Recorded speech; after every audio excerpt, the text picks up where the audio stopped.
Tracking, alerting, protecting. This is WKYT News at 5:30. A Bath County woman is missing and relatives are concerned because the person she was last seen with now faces murder charges. 2 UK students are shaken up after being robbed at gunpoint on campus. And she was looking for a job but got wrapped up in an international scam. How it happened coming up.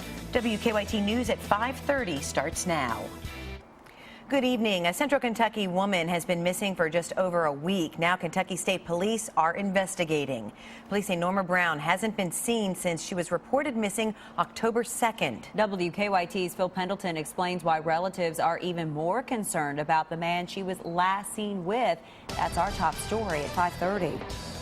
Norma Brown was last seen along Kentucky 211 here in Salt Lick, and her relatives say they're very worried because the man that she was last seen is Kevin Howard, who is accused of killing a Grant County teacher and college professor.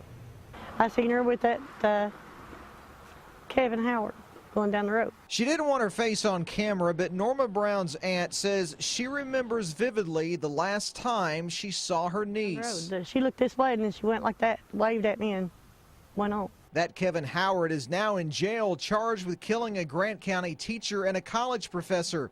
And police are investigating because relatives say no one has seen Brown in 2 weeks. She's never done nothing like this. Unusual behavior for a 33-year-old woman from Salt Lick whose family is flooded with questions. She usually texts somebody. I mean, her sister, she texts her every day. And she usually texts me every once in a while. And usually she'd come out here.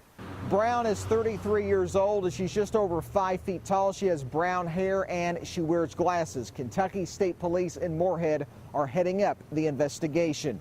In Bath County, Phil Pendleton, WKYT. And relatives tell us that they're also concerned because Brown has not picked up her latest Social Security check. Kentucky State Police have ruled the deaths of 2 people found inside a home this week as a murder-suicide. Our county-by-county coverage at 5:30 begins in Harrison County. Monday, police were called to a house fire on Grays Run Pike in Cynthiana. Inside the home, officers found 2 bodies. Investigators now say James Thompson killed 37-year-old Catherine Thompson, then killed himself. And arson investigators also looking into how the fire started. In Whitley County, 3 people have been arrested in a meth bust in Williamsburg. Thursday, police searched a home on Highway 92 and found several items used to make meth. Jessica Thompson, Mac Jones, and Mark Lawson were all arrested and charged with manufacturing meth. Officers say Thompson and Jones also had meth on them. In Boyd County, Kentucky State Police have arrested a man for growing and selling marijuana at his home. Troopers say they found several plants at 47-year-old Norman Vanderpool's home along Jack's Fork in Rush. The total value of the plants the troopers found was more than $120,000. Vanderpool was charged with first-degree cultivating and trafficking marijuana.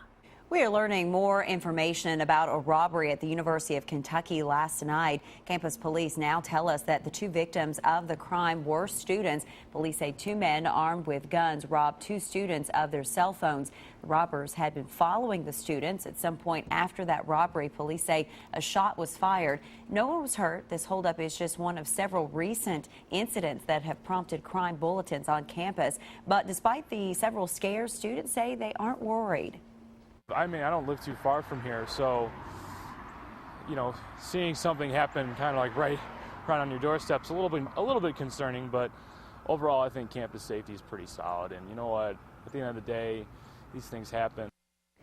The suspects are described as black men around 5'9" with medium builds. One had cornrows and was wearing dark baggy clothes. The other was wearing dark jeans, a black and white striped sweatshirt, and a white or light pink polo style ball cap. Well, it is a soggy start to our weekend, and if you are off to a football game tonight, be sure to take that umbrella. And a poncho as well. WKYT Chief Meteorologist Chris Bailey is tracking the rain on First Alert Defender. And Chris, we can hear it on the roof here at the station. Yeah, we can. Really coming down here in Lexington. You know, I would imagine a lot of the student sections at these ball games tonight may have some trash bags that are taking the place of a poncho at a night like this. Whatever works. my friends. You're going to need it out there right now. Gloomy and heavy rain in Lexington. Here at the station, we're hearing it on the rooftop. That's live First Alert Defender in the backyard. Here's what Defender is picking up on. That's a lot of shower action into most of the area. Some embedded areas of moderate to locally heavy rain where you see the dark greens, where you see the occasional yellow or the orange into parts of Frankfort and Georgetown. Really coming down. In Lexington, over into Winchester, we've had those heavy rains kind of lifting to the east and the northeast now. So the station's right here. That little round is right on top of us and working its way to the north. Downtown Lexington, the steady rains that we just went through are off to our north, but look what's lurking to the west. That's more of the same over the next several hours. Parts of southern and southeastern Kentucky, Somerset, London, Corbin, down into Williamsburg and Whitley City. Occasional rain coming through. There's a big batch of rain on top of Interstate 65. That's what's going to soak a lot of those high school football fans. If you're out and about this evening, rain increases could be heavy at times. Coming up, we'll take a look at the hour-by-hour weekend forecast. Let you know if we can find at least a break in the rain train. A warning tonight for Dairy Queen customers. The store says 600,000 customers' cards have been hacked at nearly 400 restaurants starting in August. That includes 52 locations across Kentucky, 3 here in Lexington. Hackers gained access to customers' names, card numbers, and expiration dates. Dairy Queen says it has fixed the malware problem. You can see a complete list of the restaurants on WKYT.com. So you're looking for a job online, and the next thing you know, postal inspectors are knocking on your door. Sam Dick explains how that can happen and what you can do to avoid ending up in some serious trouble. Well, I had just answered an online ad for mystery shoppers. Sounded like a good deal. No experience required, and Susan would be paid for shopping. Within days, she received an envelope with a shopping survey, checks, and instructions. Deposit 2 checks into my account and then send him the money by wire transfer. She kept $150 and sent the rest back. Susan was then asked to do more, stuff hundreds of envelopes with the same mystery shopper letter and money orders that were counterfeit.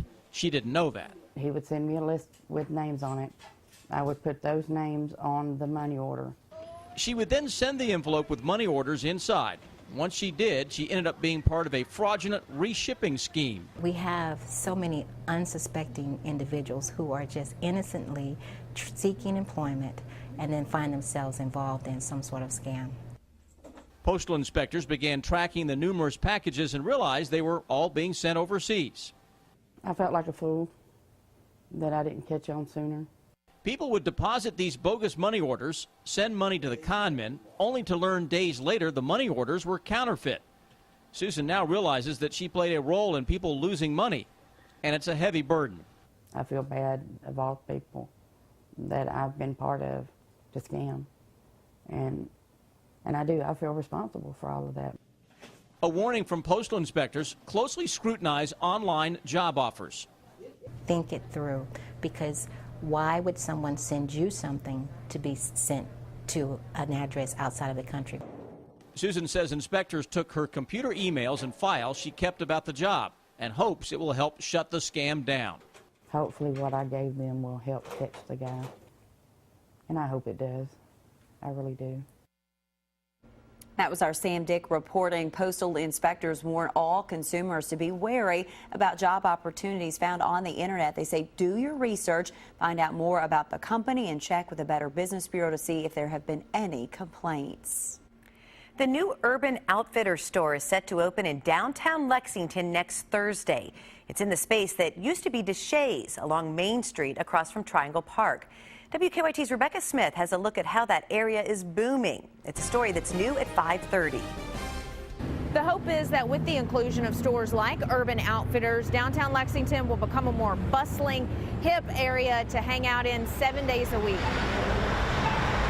If you peer inside the doors of the new Urban Outfitters, you'll get a glimpse into the future of what city leaders hope downtown will become, full of vibrant young professionals. While some folks like to see the promise of national chain stores here, some also don't want the smaller mom and pop type establishments to be pushed out. There used to be like 7 or 8 little places in the downtown area.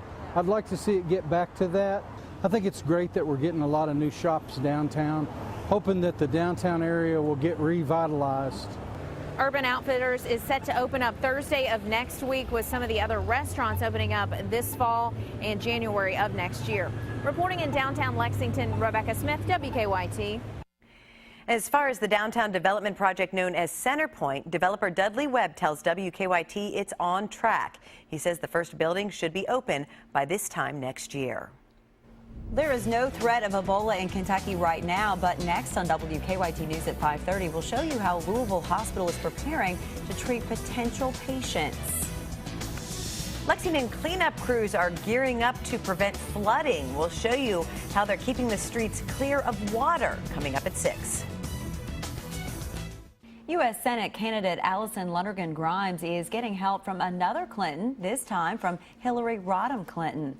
The Kentucky Democrats campaign says the former U.S. Secretary of State will campaign for Grimes next Wednesday in Louisville. Grimes' spokeswoman says the event is open to the public and tickets are free. Former President Bill Clinton has made 2 trips to Kentucky this year to campaign for Grimes in Louisville, Lexington, and Hazard. Central Kentucky Congressman Andy Barr and Democratic challenger Elizabeth Jensen will debate later this month at Eastern Kentucky University. The 6th Congressional District debate is October 27th at 7 p.m. You can watch the debate on WKYT. Our own Bill Bryant will moderate it. The public can submit questions via Twitter using the hashtag EKUDebate. The deadline for questions is October 22nd. Some big news coming out of Jensen's campaign this week. According to our partners at the Herald Leader, Jensen's campaign manager abruptly quit yesterday with less than a month until the election. Alan Rivlin, a Washington, D.C. research and marketing executive, joined Jensen's campaign in June. He replaced a previous campaign manager who left last spring to pursue other work. There are no Ebola cases in or even near Louisville, but the VA Medical Center there is working to develop a plan just in case. Louisville's VA Medical Center treats patients who travel all over the world, and that's why it's now assembling a special team to treat Ebola patients. The team will be equipped with protective gear, and the hospital is setting aside isolation rooms. The committee chairman says it's a wise move, especially since 60 Kentucky National Guard troops have been sent to Africa to help deal with the Ebola crisis. They are in the heart of where the Ebola outbreak is, so when they come back to Kentucky, we need to be prepared for them. The medical center says the special team should be ready within 2 weeks. Rain across the region now really beginning to pick up in coverage and intensity for high school football fans. What about the rest of the weekend forecast? We'll take you through it hour by hour wise in a moment.